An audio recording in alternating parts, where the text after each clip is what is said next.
할렐루야 샬롬하고 축복하고 인사합니다. 할렐루야 샬롬 샬롬 샬롬 샬롬 샬롬 샬롬. 하나님 사랑합니다. 여러분 주 안에서 사랑합니다. 그리스도의 부활과 연합, 로마서 6장 5절에서 11절 말씀 우리 함께 합독했는데 우리 한번 우리말로 다시 한번 천천히 뜻을 깊이 생각하면서 다시 합독하죠. 5절부터 시작. 만일 우리가 그의 죽으심과 같은 모양으로 연합한 자가 되었으면 또한 그의 부활과 같은 모양으로 연합한 자도 되리라. 우리가 알거니와 우리의 옛사람이 예수와 함께 십자가에 못 박힌 것은 죄의 몸이 죽어 다시는 우리가 죄에게 종노릇하지 아니하리라 함이니 이는 죽은 자가 죄에서 벗어나 의롭다 하심을 얻었습니다.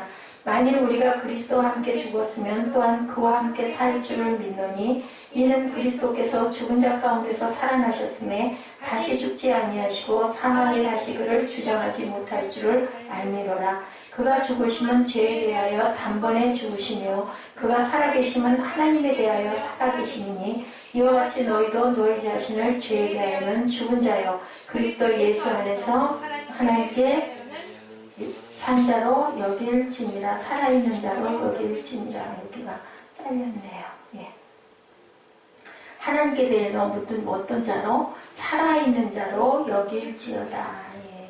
믿음으로 구원받은 그리스도인은 그리스도의 죽음과 연합하여 자신을 십자가에 못 박아 죽은 사람. 그러니까 우리 한번 죽어야 된다는 거죠. 우리가 늘 그런 비유 많이 하죠. 배추 담을 때 뭐 몇 번 죽는다. 밭에서 뽑아가지고 그죠? 막 다 뭐 뿌리 자르고 잘라서 또 막 그걸 톡톡 잘라가지고 절여서 그죠? 독간을 해가지고 다시 또 그걸 헹궈가지고 다시 모에 버무려가지고 고춧가루에다가 막 범벅을 해서 또 보관에다 넣어가지고 그 다음에 그게 아주 익을 때까지 푹 숙성을 시켜서 익어야 우리 입으로 들어와서 단계가 뭐 6, 7단계가 된다고 합니다. 배추도 그런데 하물며 그리스도 예수 안에서 우리가 죽을 때 어떻게 죽어야 돼요? 완전하게 죽어야 다시 부활이 있다.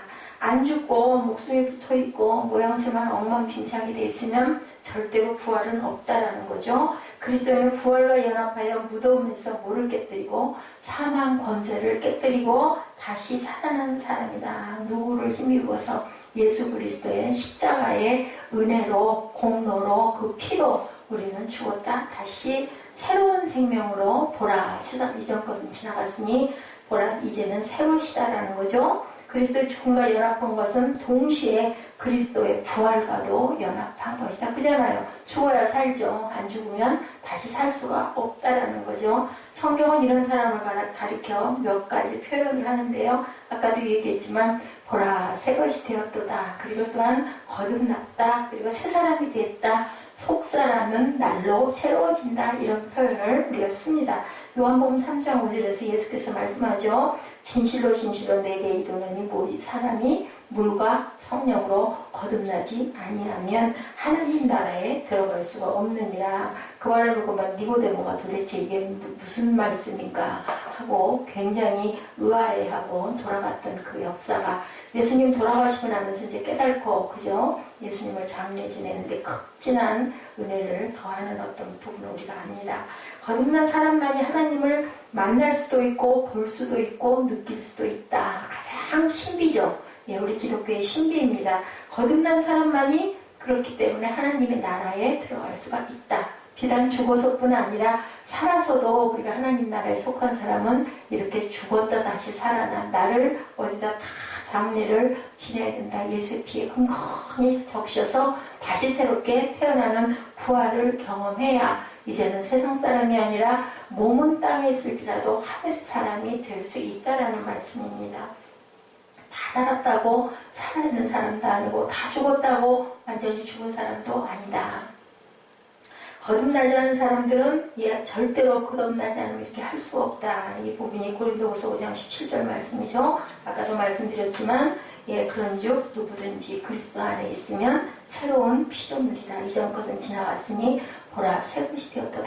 또 말씀에 많이 인용을 해서 아버지 이 구조는 아주 우리가 그냥 입만 열면 쭉 나오죠. 거듭난 그리스도인들을 가리켜 성경은 뭐라고요? 새로운 피조물이라고 합니다. 피조물이라는 뜻이 뭐예요? 사무엘 피조물 하나님을 뭐라 그래요? 조물주라 그래요. 피조물은 만들어졌다. 내가 스스로 태어난 게 아니라 만들었다. 그래서 피조물 만드셨다. 하나님이 만드셨죠. 옛사람이 아니라 과거의 사람이 아니라 어떤 사람? 새롭게 태어난 생명이 되었다. 고린도서 4장 16절에는 새로운 피조물에 관하여 이렇게 말씀합니다.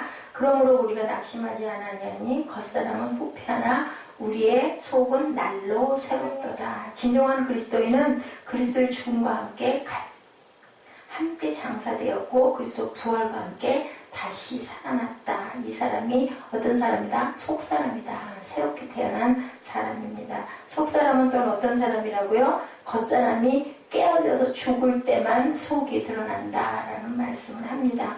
하나님을 따라 의와 진리의 거룩함으로 지으심을 받은 새 사람을 입으라.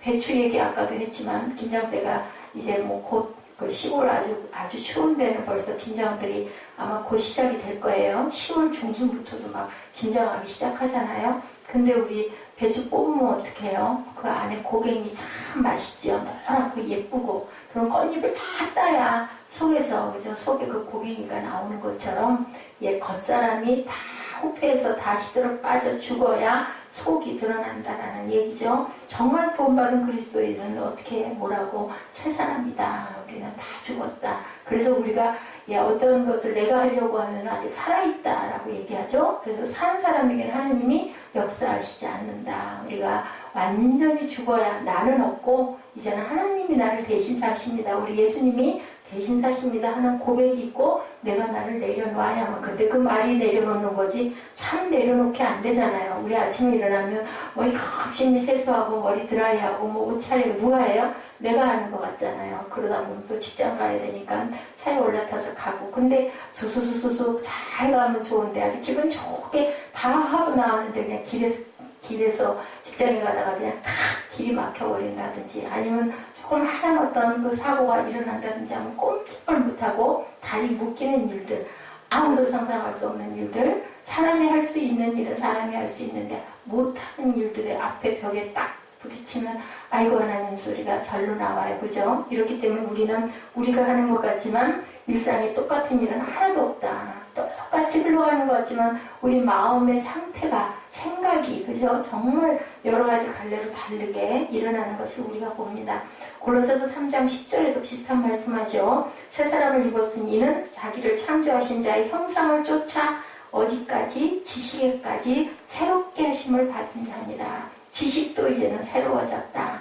어떤 지식? 하늘의 지혜로 우리는 살아간다. 그래서 우리가 뭐예요? 기도하고 말씀 묵상을 꼭 해야 된다.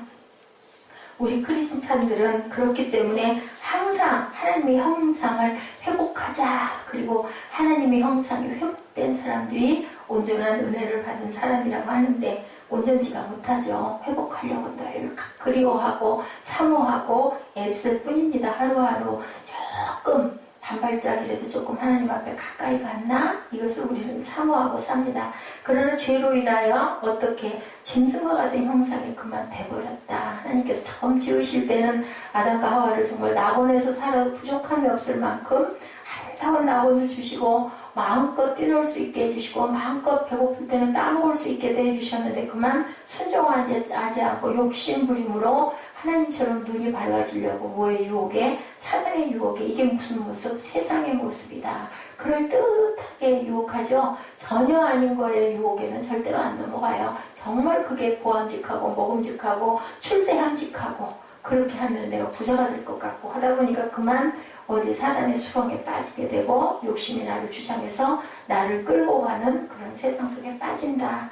우리에게 원래 있었던 것은 하나님의 형상이 아니라 그래서 죄의 모습, 죄의 형상들을 짊어지고 우리는 원죄를 가지고 태어났다. 그러나 예수 그리스도의 구원의 역사로 말미암아 그 형상이 회복되었다. 하나님의 형상으로 다시 재창조되었다. 어떤 사람들만 하나님의 은혜를 입은 자들만 은혜로 우리가 구원받았지 우리의 행위로 구원받은 사람은 아무도 없다라는 거죠. 거듭난 사람은 어디까지 아까도 말씀했죠. 지식에까지 새로워진다라고 말씀하죠. 골로새서 3장 10절입니다. 새 사람을 입었으니 이는 자기를 창조하신 자의 형상을 쫓아 지식에까지 새롭게 하심을 받은 자니라.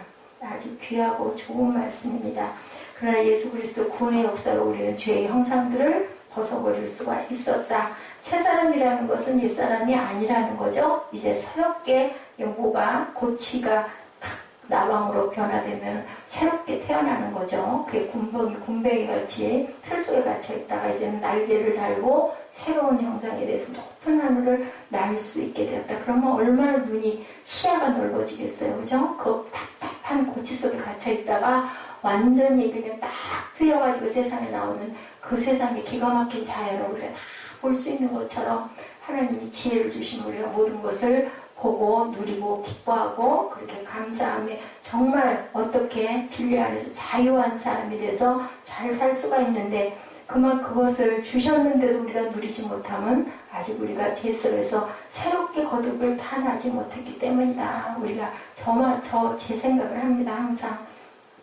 그리고 은혜 받고 복 받은 사람들 보면 뭐 가문이 정말 좋은 가문인데 우리가 상상할 수 없을 만큼 정말 부드럽고 편하고 누구를 부정적으로 보지도 않고 그렇게 잘 살아가는 사람들도 지금도 우리가 모르는 세상에 그렇게 아주 믿음 좋은 가정들도 많아요. 근데 우리는 동당동당거리고 열심히 한 달 한 달을 어떻게 채워가야 되나 하고 사는데 또 아래로 내려다보면 우리만도 정말 엄청 못한 우리는 이 나라뿐만이 아니라 세계적으로 봐도 그런 사람들 얼마나 많은가. 그럼 문득 생각해요. 이 시대에 이 나라에 이렇게 태어나서 이렇게 편안하게 배고프면 먹고 피곤하면 잘 수 있고 그죠?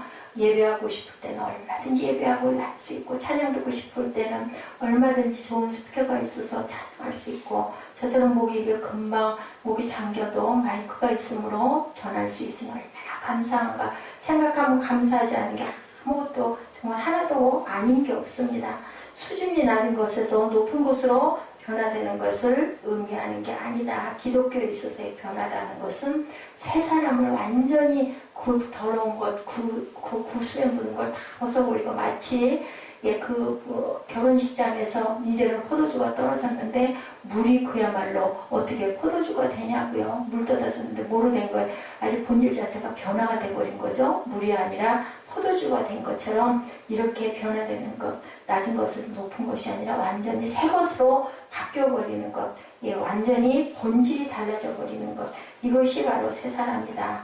우리 문제는 우리가 예수 그리스도 이름을 믿고 영접하고 하나님의 자녀가 되고 새 사람이 되었다는데 그 기대만큼 내가 변하지 않는 게 문제다. 은혜는 주셨는데 또 은혜 받았다고 하고 나서 몇 날 며칠이 못 가가지고 금방 은혜가 떨어지는 사건이 막 일어나죠. 그리고 우리 마음에 풍랑과 파도가 일다 보면은 내가 정말 은혜를 받았는지도 모를 만큼 우리 마음에 미혹의 영이 자꾸 들어오는 게 문제입니다.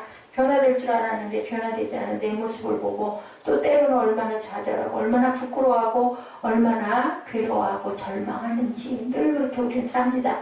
옛 성품 그대로 있으면 안 되죠. 그런데 정말 화가 나지만 아직 내 성격이 그대로 살아남았네. 그거 뭐예요? 아직 덜 된 거죠. 숙성이 되지 않았다라는 겁니다.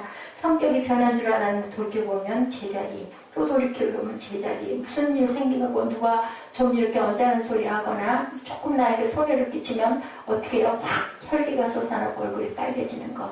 내가 아직 죽지 않았기 때문이다. 분명히 예수 믿고 구원받고 성경 공부도 했고 신학도 했고 안수도 받았고 이렇게 단에 서 있는 저도 항상 그 부분을 헤어나지 못하고 있는 것. 왜 나는 변하지 않을까? 10년이 지났는데도 20년이나 신앙생활을 했는데 30년을 했는데도 40년을 했는데도 왜 이렇게 그 자리에 그대로 있을까? 내가 아직 죽지 않았기 때문이다. 답은 딱 그거 하나예요. 죽는다는 것 자체가 참 어렵다. 노에 배워가지고 바늘로 꼭 찌르기만 하면 움찔하잖아요. 이렇게 아직 죽지 않았기 때문에. 누가 그러더라고요. 정말로 자존이 강하고 정말로 자존심을 세우는 것은 누구에게도 상처를 받지 않을 때 그 사람의 자존심이 온전히 살아있다라는 얘기가 맞는 말씀이에요. 하나님의 형상으로 우리가 딱 전신갑주를 입으면 하나님의 말씀으로 전신갑주를 딱 차려 입으면 누가 뭐라고 그래도 그걸로 인하여 흔들리거나 상처받거나 상심하지 않을 수 있는데 그렇지 못하다 보니까 빈틈을 타고 그죠? 쑥쑥 들어와서 우리를 칼로 찌르죠. 그리고 피가 나게 합니다.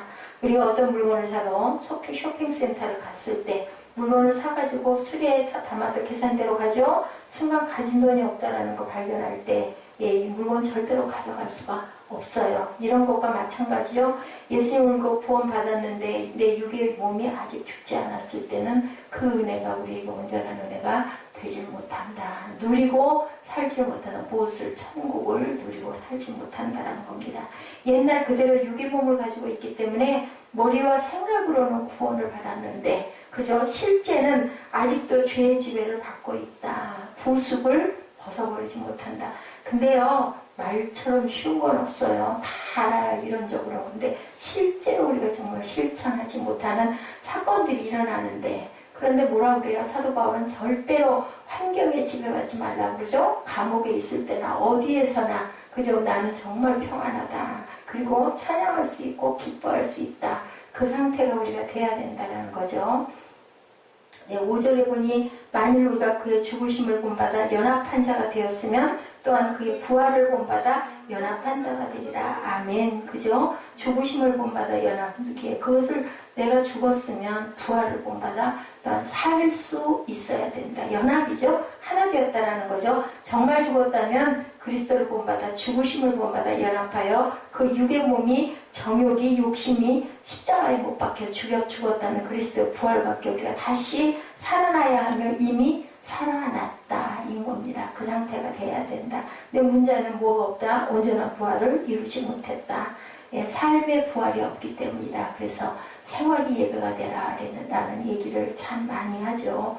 누구 어떤 곤충학자가 저 고치 속에서 나방이 밖으로 못 나와가지고 애를 쓰고 고생하는 걸 보고는 딸하고 둘이 그것을 유심히 바라보다 산책하다가 아빠 저것 좀 도와주지요 해가지고는 살짝 틈을 내줬더니 그만 어떻게 해요? 나방이 나와가지고 그것을 견디지 못하고 면역이 없어서 죽어버렸다라는 그 얘기처럼 뭐 해야 돼요? 스스로 뚫고 나올 줄 알아야 된다.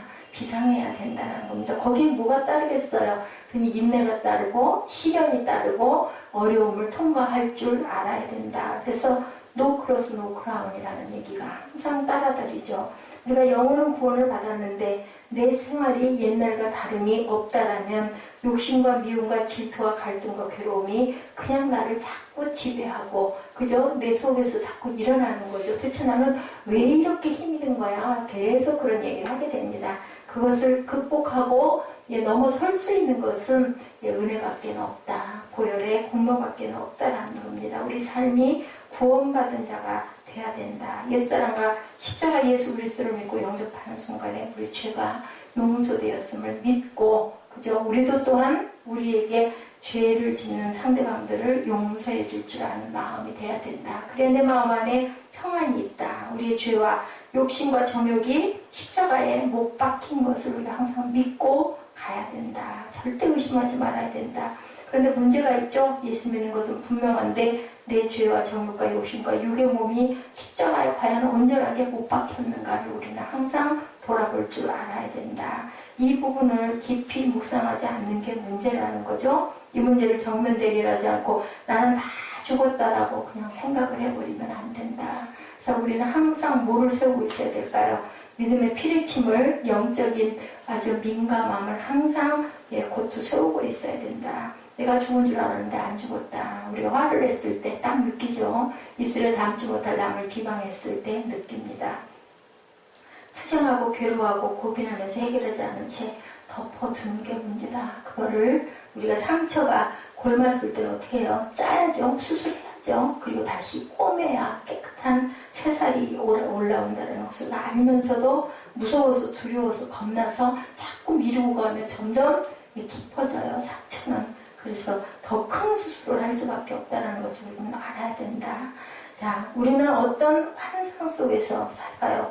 구원받은 환상, 성령을 경험한 영적인 환상 속에 나를 자꾸 도피시켜서 거기에 안주하려고 한다. 나는 은혜 받았어. 나는 성령 받았으니까 나는 거듭났어. 이만하면 되잖아. 스스로를 자꾸 위안하고 체면을 걸어서는 안 된다는 거죠. 실제 문제에 들어가지 않고 신앙생활로 자꾸 도피해서는 안 된다. 아까 말씀드린 대로 외과에 가서 째야 돼요. 골맞다라고 여겨지면. 그죠? 그리고 일단은 진찰을 해야 되죠. 내가 어느 상태인가를 항상 점검해야 된다. 내 안에 있는 어둠의 세력들, 어릴 적의 상처들, 죄로 깊은 성품들, 못되고 교만한 성격, 나쁜 습관의 문제를 가지고 정직하게 대면해 본 사람들이 없기 때문에 오늘보다 나은 내일이 되지 못한다라는 거. 그래서 항상 도구가 누가 되기도 해요? 사단이 우리의 도구가 되기도 하고 우리 이웃이 도구가 되기도 하고 내게 가장 쓴소리하는 사람이 어떻게 보면 하나님의 음성을 내게 들려줄 수도 있기 때문에 누구의 말도 우리는 잘 들을 줄 알아야 되고 분별할 줄 알아야 된다라는 말씀이죠. 부흥회 갔다가 내가 이제 은혜 받았으니까 다 됐어. 그런데 사실은 그게 아니다. 그냥 눈물만 흘리다가 우리나라 사람들이 회는 잘하는데 개를 안 한다는 얘기를 많이 합니다. 맞아 거기까지만 하고 변화를 가지려고 하지 않는 게 가장 문제다. 대답 많은 거죠.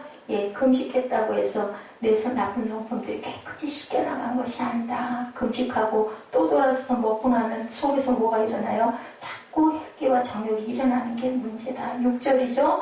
우리가 알거니와 우리 옛사람이 예수와 함께 십자가에 못 박힌 것은 죄의 몸이 멸하여 다시는 우리가 죄에게 종노릇 하지 아니하려 함이니 죄에게는 절대로 종노릇을 해서는 안 된다. 우리는 누구 종이에요? 하나님의 종이어야지. 사람의 종이 돼서는 안 된다. 왜냐하면 사람 속에는 죄가 많기 때문에 그 사람이 원하는 대로 자꾸 휘둘렸다가는 하나님의 그 역사를 우리가 그대로 증거하고 전할 수가 없기 때문에 그래서 종들은 어떠한 불이익을 당한다 할지라도 불의해서 잘못된 것은 지적할 줄 알고 선포할 줄 알아야 된다.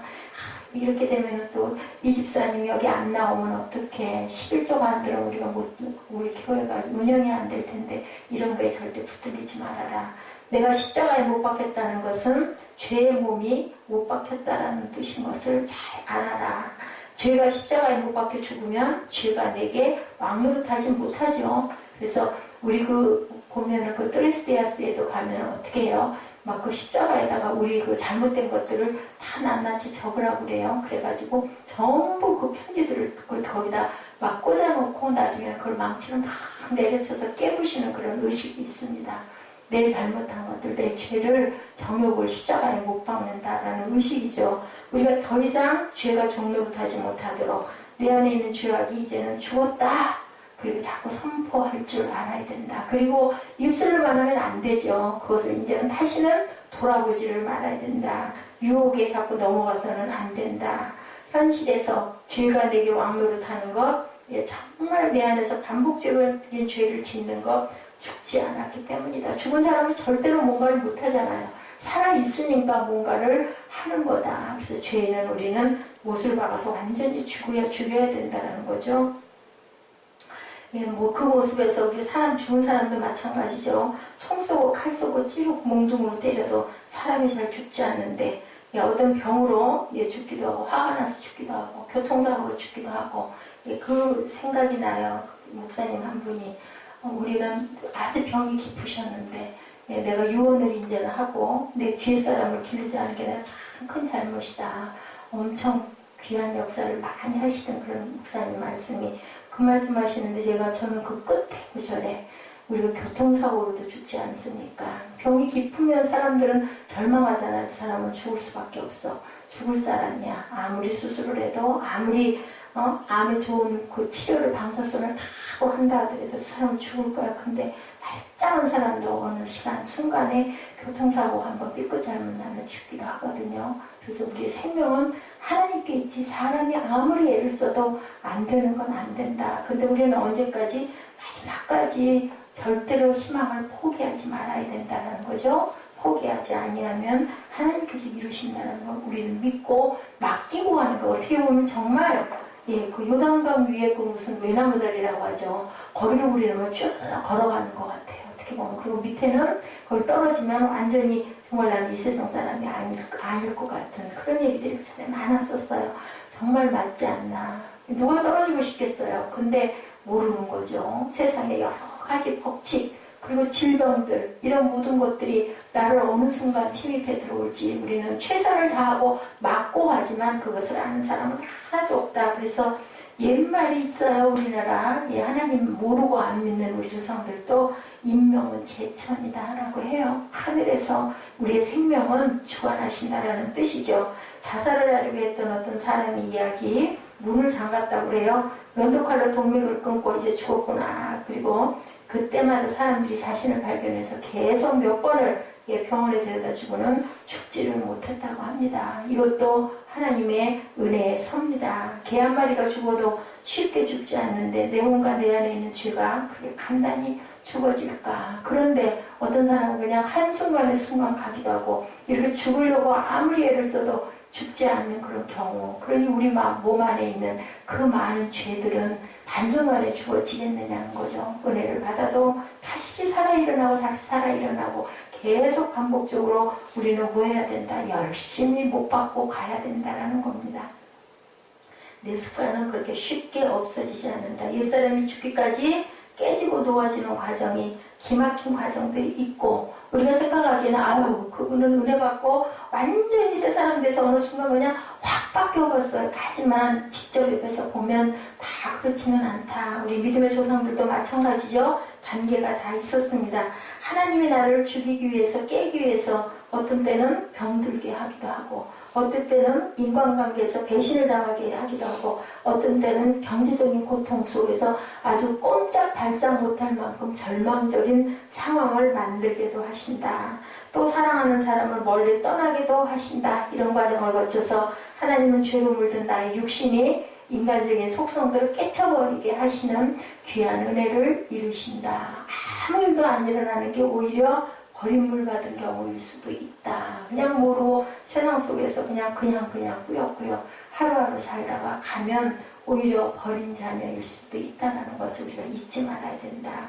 네, 원망하고 불평하고 하나님 왜 나를 이렇게 괴롭히시나는 오해들을 우리가 하지만 사실은 아니다.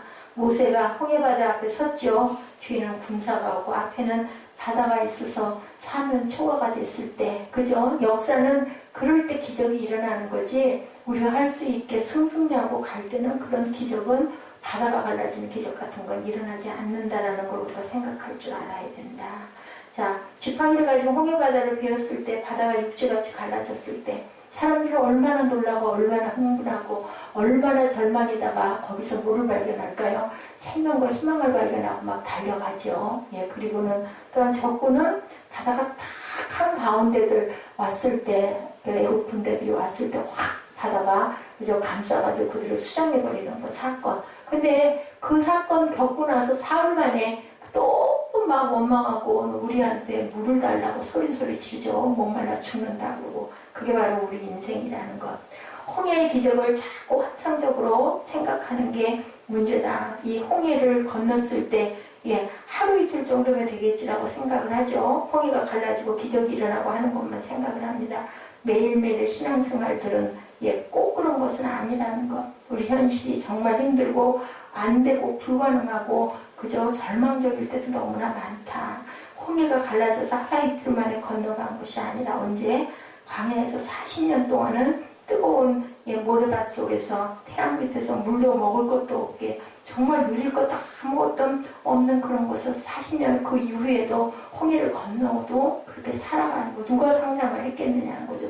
이거 건넜으니까 우리는 그냥 분명히 가나안 땅 금방 가. 근데 그게 아니었던 것을 그것이 바로 우리 인생이라는 것. 눈을 감고 멋있게 찬양을 부르는데 끝나고 나면 우리 마음속에 또 뭐가 막 일어나요? 어떤 그 눈에 뭔가 하나만 잘못 보이고 우리 생각과 우리 계획에서 조금만 비떨어지면 막 또 혈기가 올라오죠. 거룩이란 자신이 깨어지는 고통이라는 것, 순교를 지킨다는 게 얼마나 어려운 것인지를 우리는 그것들을 순간순간 경험하면서 살아간다는 거죠. 400년 동안 애굽에서 몸에 묻었던 모든 죄악들의 때를 벗기는데 400년 동안 때가 묻었어. 40년이 짧은 거 아닐까요? 400년 동안 때가 묻었다면, 그죠? 죄가 그렇게 쉽게 죽어지거나 유괴 습관이 사라지질 않는다라는 것을 우리 신앙의 현실이 통해서 우리는 늘 보고 인정해야 된다라는 거예요. 저나 여러분이나 똑같습니다. 그래서 항상 십자가에 못 박고 옛사람과 전혀 다른 세상 새로운 피조물이 되기 위해서 우리는 매일매일 그 승리를 향하여 달려가야 된다. 7절에 이는 죽은 자가 죄에서 벗어나 의롭다 하심을 얻었습니다. 죽은 자는 죄에서 벗어나죠. 아직 죄에서 벗어나지 못했다면 아까도 말씀드렸지만 아직 덜 죽었어. 안 죽었다라는 겁니다. 배추 푹 안 자르면 어떻게 해요? 막 살아 일어나요. 보면 우리 또 왜 잘라가지고 그냥 그냥 간단하게 절여서 김치 담을 때도 보면 잘못 절여져가지고 덜 절여졌을 때는 아무리 버무려도 숨이 죽지를 않아가지고 계속 소금을 퍼넣습니다. 그러다 보면 나중에 그 배추가 김치가 짜지거나 아니면 물이 굉장히 많이 생기게 되죠. 우리가 죽은 자는 죄에서 벗어나야 되고 죄에서 벗어나지 못했다면 절대로 안 죽은 거라는 것. 우리 신앙의 현실적인 고통, 그렇게 눈물을 흘리고 예배를 드리고 기도하고 화해하고 용서도 했지만 나의 성품과 성격이 변하지 않았다면 아직은 안 됐다. 그래서 갈라디아서 5장 17절이죠. 육체의 소욕은 성령을 거스리고 성령의 소욕은 육체를 거스리나니 이 둘이 서로 대적함으로 너희 원하는 것을 하지 못하게 하려 함이니라. 우리 안에 성령이 계시죠. 우리 안에 죽지 않은 죄가 있고 우리 안에 죽지 않은 육이 있기 때문에 갈등할 때 누가 도우세요? 성령께서 도우세요. 그리고 알려주시기도 하죠. 그런데도 저는 그거 경험해요. 분명히 이렇게 해야 옳다라고 계속 사인이 오는데도 그렇게 하지 못하고 넘어갈 때 나중에 보면 어머 그때 그게 맞았었는데 내가 그거를 그냥 알면서도 그냥 있었네. 왜? 게을러서. 무슨 게으름? 영적인 게으름 부릴 때가 우리가 있습니다.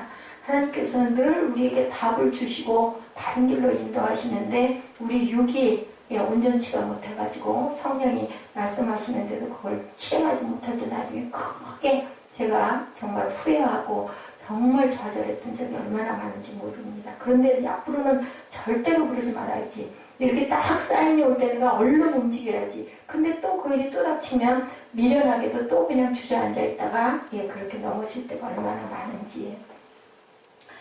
평생을 이렇게 하고 간다라는 것. 1층을 짓고 허물고 짓고 허물고 짓고 늘 허물고 하다 보면 세월만 보내고 집은 올라가지 않죠. 2층 3층 올라갈 수가 없다. 진리를 사모하나 진리에 이르지 못하고 구원을 사모하나 구원에 이르지 못하고 그리스도의 제자가 되려고 그리스도의 사람이 되려고 아무리 애를 써도 온전하게 되지 못한 지 10년도 가고 20년이 지나고 돌이켜보면 너무너무 허무하고 남는 것이 아무것도 없는 그런 생활의 연속일 때가 얼마나 많은지. 마음은 원이지만 우리가 육체가 너무나 공고하구나. 예수님도 고백하셨을 때 그 고백이 바로 예수님의 육의 사람의 고백이었다라는 말씀도 있습니다. 부활과 연합은 회개란 뭐라고요? 방향을 전환하는 것이다.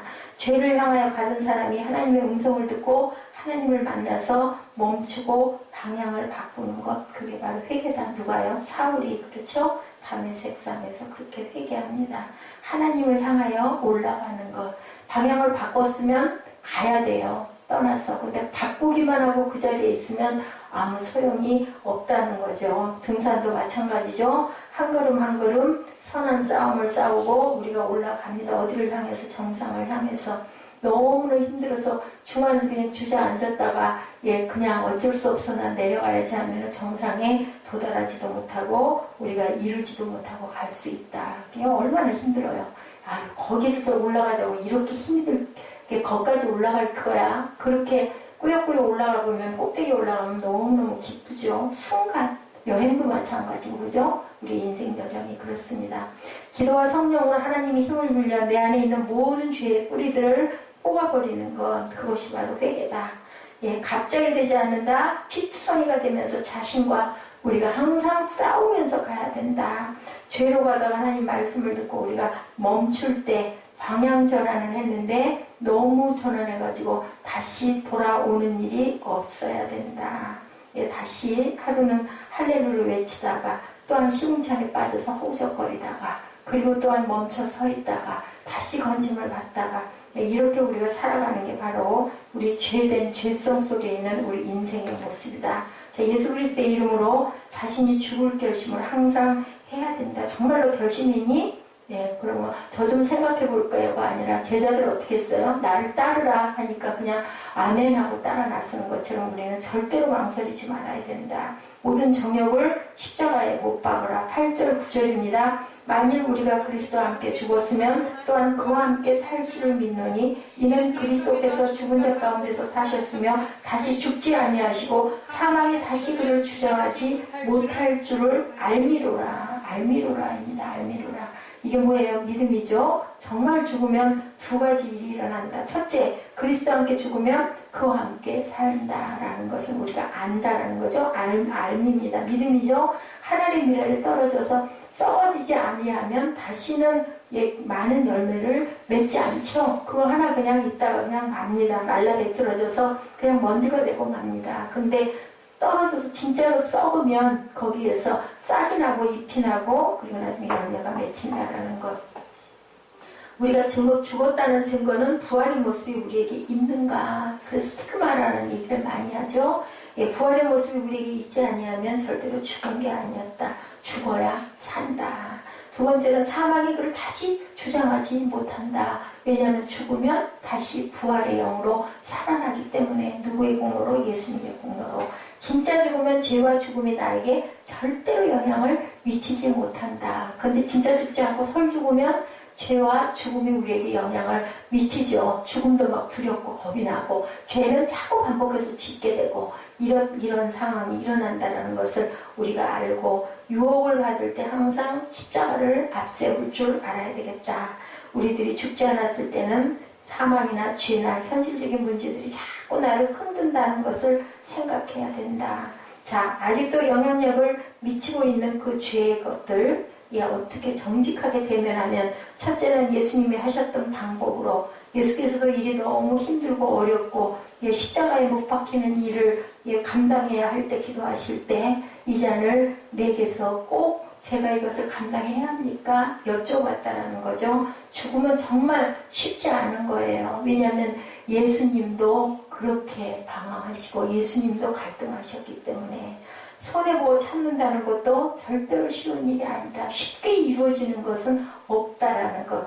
남이 나를 그렇게 못살게 보는데 웃는다는 것 정말 쉽지 않다. 내가 하는 게 아니죠. 내 안에 계신 예수께서 하셔야 됩니다. 성령의 능력으로 우리가 일어나야 됩니다. 결국 예수님은 그것을 통과하시죠. 내 뜻대로 마옵시고 아버지의 뜻대로 하옵소서. 여기까지 순종하기까지 땀방울이 피가 되도록 그렇게 기도하셨다는 것을 우리는 꼭 기억을 해야 됩니다. 기도 외에는 아무것도 없다라는 것. 예수님도 그렇게 핏방울이 되도록 그렇게 울고 기도를 하셨는데 우리는 과연 땀방울이 핏방울이 되도록 울고 기도해봤느냐는 거죠. 안 된다고만 막 그저 때를 쓸 때가 얼마나 많은지, 절망할 때는 얼마나 많은지. 영적 전쟁이 정말 무서운 거죠. 항상 하나님께 우리가 성령을 덧입어서 전쟁을 사단에게 선포할 줄 알아야 된다. 무서운 죄의 모습과 항상 전쟁을 선포하고 전쟁이 시작됐을 때 누구에게? 성령께 의지해라. 무엇으로? 말씀에 의지해서. 갈라디아서 5장 16절이죠. 내가 이르노니 너희는 성령을 쫓아 행하라. 그리하면 육체의 욕심을 이루지 아니하리라. 성령이 임하면 육체의 소욕이 절대로 이기지 못한다. 성령이 없으면 육체가 왕노릇한다라고 말씀합니다. 우리 자신은 늘 이렇게 성령과 싸워야 된다. 성령으로 육체의 소욕을 억누르고 죄의 능력을 무력화시키는 저와 여러분 되시기를 주님의 이름으로 축복합니다. 10절입니다. 그의 죽으심은 죄에 대하여 단번에 죽으시며 그의 살으심은 하나님에 대하여 살으심이니. 그죠? 예수님의 죽으심은 우리 죄에 대한 죽음이고 그의 살으심은 하나님에 대한 살으심이라는 것. 이것이 바로 십자가의 능력이고 부활의 능력이라는 것. 우리의 능력은 십자가의 능력이죠. 11절입니다. 이와 같이 너희도 너희 자신을 죄에 대하여 죽은 자요 그리스도 예수 안에서 하나님을 대하는 산 자로 여길지어다. 10번을 읽어봐도 너무너무 지당한 말씀입니다. 반복해서 계속 말씀합니다. 죄에 대하여는 죽은 자, 하나님에 대하여는 산 자라는 축복과 은혜를 그러하기 때문에 간절히 사모하시는 저와 여러분이 되시고 갑자기 되는 게 아니죠. 어린아이가 걸음마 배울 때 우리가 보면 알죠. 엉덩방아를 수백 번 찧어야 가까스로 섰다 주저앉았다 섰다 주저앉았다. 다행인 건 기저귀가 있는 게 참 다행이다. 저도 그런 생각을 했던 적이 많습니다. 방바닥에 애가 그렇게 쓰러지고 주저앉고 할 때 아이고 저 엉덩이 어떻게 해. 근데 기저귀가 있더라는 거죠. 이렇게 하나님께서는 우리에게 그래서 봉둥이도 쿠션이 있어서 가장 그죠 물렁물렁하게 만들어 주셨다는 것. 비틀거리지만 다시 일어나고 또 다시 일어나고 그러다고 한 발짝 뛰면 그 다음에 나중에 막 달리게 하지 않습니까? 아기들도 보면 이것이 바로 성도의 신앙이다. 그 애기 누가 너 꼭 일어나서 안 걸으면 큰일 나 가르쳐주는 일이 없어요. 근데도 때가 되면 애기들은 물론 조금 느리고 빠르고의 차이는 있지만 걸으려고 애를 쓰잖아요. 그런 것처럼 우리 신앙도 그래야 된다. 우리 안에는 죄와 싸울 결심을 늘 하고 십자가의 그 돌을 꼭 바르게 항상 젖은 갑주를 입고 말씀으로 무장하고 항상 내가 죄와 싸우려고 하는 그 마음을 갖고 대항할 줄 알아야 된다.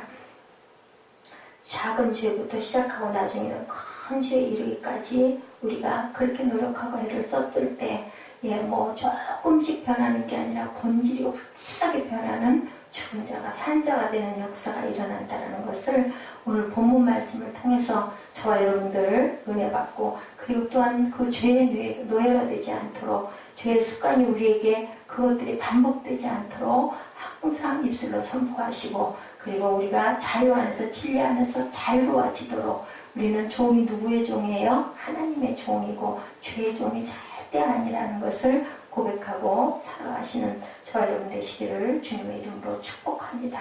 기도하시겠습니다.